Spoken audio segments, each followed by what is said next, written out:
Hi, and welcome to the Aspire Europe Competent Program Controls course. In the first module, we're going to look at context and planning and how we go about applying controls across a program. Now, when we sat down to write a course on advanced program controls, one of the problems that we faced was what is actually the scope of controls? Now, a lot of you folks out there will already have done Prince2 or APM or MSP, so you'll have the basics. So what is it that we're going to try and do on this course? Because controls apply to everything. And if you look across our other competence courses, we've already talked about control of risk, control of outcomes, all that sort of stuff. And you'll already have done competent planner as part of this package. So you'll have a good few ideas about what goes on and some of the techniques around planning as well.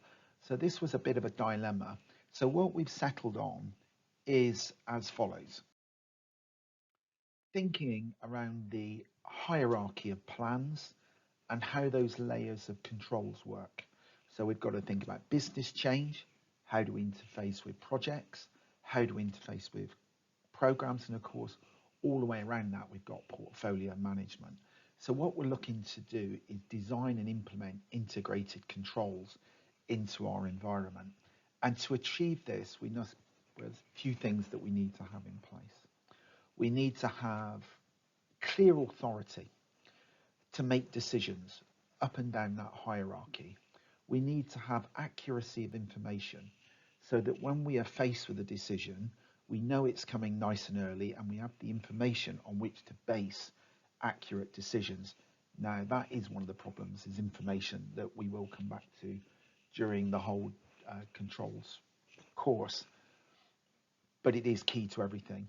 And then, of course, alignment, because you can make a quite sensible decision about change, say, in a project that makes complete sense to the project. But when you look at it from a program controls or a business change controls perspective, it makes no sense at all. And that's where a lot of the problems, in our experience, come in program management.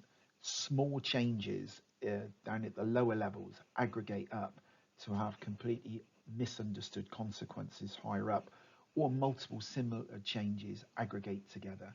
So there's some guiding principles that you need to think about when you're designing your effective controls environment. Let's just think first about the hierarchy of plans that we need to align with. So at the top of the organization, we've got business plans drawn from our business strategy. And from that, we'll draw our portfolio plan, which is really when it's starting to come into our world. And it could be that you're thinking of these things from a portfolio level or from a program level. Same impact, really. We're taking that business driver and the business plan and implementing it. So the portfolio plan is going to be looking across a number of programs. And of course, the big difference between the portfolio plan and the program plan is that the portfolio plan is recurring and will continue into the future, whereas a program plan will have an end date of some sort. If we think about some of the mega programs going on in the UK at the moment, High Speed 2 and some of the others in the nuclear industry, it does feel like some of them don't actually ever have an end date. They're so far away, but that's the reality. They're still programs. And then within them, we've got project plans. And those project plans cover the delivery of capability. But we've always got to remember there's the transition plans that cover the business change and the release of the operational benefits or strategic benefits. So always remember that we've got this hierarchy because we then need to apply controls to that hierarchy. So it's useful to think about these things in terms of tiers. So you've got your tier one of the control structure, which is at the portfolio board, and within there we've got the portfolio strategy and the portfolio delivery, the different sides of it. So we've got to think about that. So there's your tier one decision, and that's really about governance. Control increases as you drop down the tiers. So once we drop into the second tier of program boards, and that could include some portfolios, depending on how you're using the word in the organization, you're going to be more focused on achieving control at that level than you would be at tier one, where you're really thinking more about governance approvals, making sure the right things are being initiated, etc. Once we drop into the third tier, we're much more focused into controlling against time, cost, and quality. We've covered that in other modules about what we mean by time, cost, and quality, and what the program boards look at, and that sort of stuff. But thinking of these things in 3 tiers at the outset, and then remembering that we've got specialist boards that we might need to deal with, benefits committees, risk committees, architecture committees, all might have a say in our decision. So programs and portfolios are very complicated. They can be overwhelmed with controls if you're not careful. So to achieve that, we therefore need a hierarchy of terminology and a hierarchy of documentation. So thinking in terms of we need a strategy to cover a number of things, resource management, controls, we need governance, all those kind of things. But if we're thinking just about controls, we need a control strategy. How are we going to do this? Why? And what are our constraints that we're working through? Then we need to put together a controls plan to implement them. So if you are just starting a program now or a portfolio, there may be tons of things out there already happening that you need to bring under control. And if you're initiating one, then you need to think through how you launch things and the orders that you put things in. So you could have your control plan separate to your project and program plans or built into them. Now, the other thing is we need to have procedures to control this. So what methods are we going to use? What techniques are we using? And what standards are we going to use? And we talk about those more in the controls design module.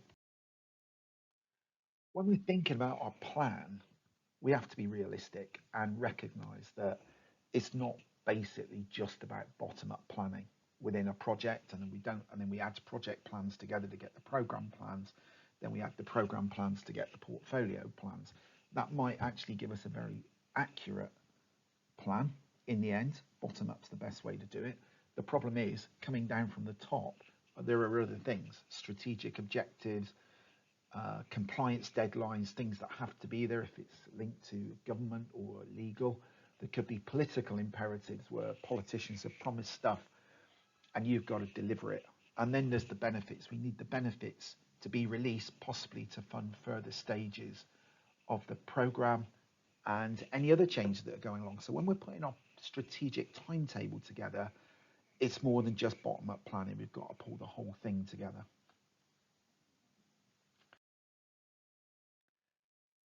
The key to effective strategic planning is making sure that we're using a life cycle. And in this model, which we developed as part of the P3M framework, which you get access to as part of the course, we've integrated the 3 life cycles so you can see how it's managed. So we base the portfolio life cycle on managing portfolios, or MOP. We base the program one on managing successful programs, and the project one on either APM or Prince2, whichever one you prefer, but it still works for both of them. And what we've done is we've created a cycle where at the portfolio level, you're scanning for opportunities, they become an idea, and then you decide to proceed. So you can follow the program level, which is define, design, and deliver the program, or you can follow the project life cycle with 4 predefined stages in it. And then ultimately you close and demonstrate the value that you deliver in terms of benefits. And balance is where you're monitoring and controlling the project and programs as they go through, launching, flexing, changing, very much as MOP suggested you should. Now, when you go into this, if you can apply these stages to every one of your programs and projects, this will give you significantly more control. And in the course, we talk about the milestones you can use within a program to control them. One of the big errors that people make is just trying to control the stage boundaries. I know that's what Prince2 says, but you need to control more than that. You need to track at the milestone level on the way through. So there's things to consider, but ultimately you have to have a life cycle. And if you've got multiple programs running, they should be following the same life cycle so that you can maintain oversight and control.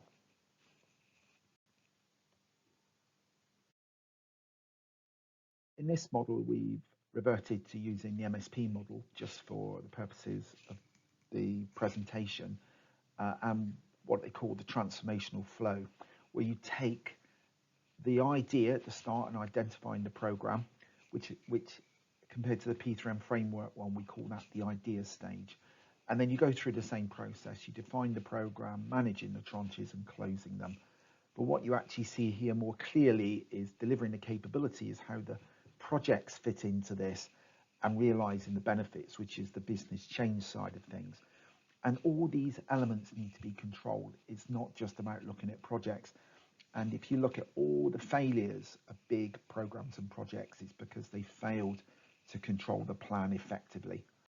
So when we come to program tranches, once you're actually in that delivery phase, we've always got to remember that for the transition, there's pre-transition when you're preparing for the change, transition when you deliver it and get the outcomes, and post-transition, which is dealing with the consequences.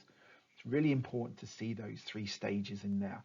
And if we look at things that have gone wrong, say some of the timetable changes in trains in the UK, clearly the pre-transition didn't work. They didn't do enough research. Things went live when they shouldn't have done. There were problems across the network. Transition happened, it should have worked, and post-transition was 2 years recovering from the damage of a lack of pre-transition. So it's important to remember that this is a key element of your strategic plan. Nearly all the focus goes into the project management. The truth is, more focus needs to go into the business operational changes and making sure it survives the new capabilities that you're planning. So then finally, just pulling it all together, when we're putting together our program plan, there's a whole bunch of things. You'll be familiar with this from MSP if you've used it, but the program plan looks to have all these dimensions and pull it together, not just about building stuff from projects. It's about how you're going to get the benefits done, the resources, the transition plan, and very much on the control side, how are you going to do the progress monitoring? What will the early warning indicators be? And how will you know this thing's on schedule? So, some effective controls, some principles that you should base your thinking on. Making sure you've got the right information at the right time to make the right decisions. Make sure you can understand the implications of the change, not just in the isolated context of maybe a project or even a benefit, but across the whole system. That you've got a common systems for gathering data to enable consistent approaches. You know, if one part of the program's using a risk register based on Excel and another one's doing it in Word and yet another one's using a tool, you'll never get the data out that you need to be able to effectively control. And of course that applies to plans as well. That you've got evidence-based progress monitoring, and really that's for me about passing milestones as much as stage gates. Even though you will have an argument with every project that the milestones don't apply to them, some of the ones that we're sharing with you are so generic they can be applied.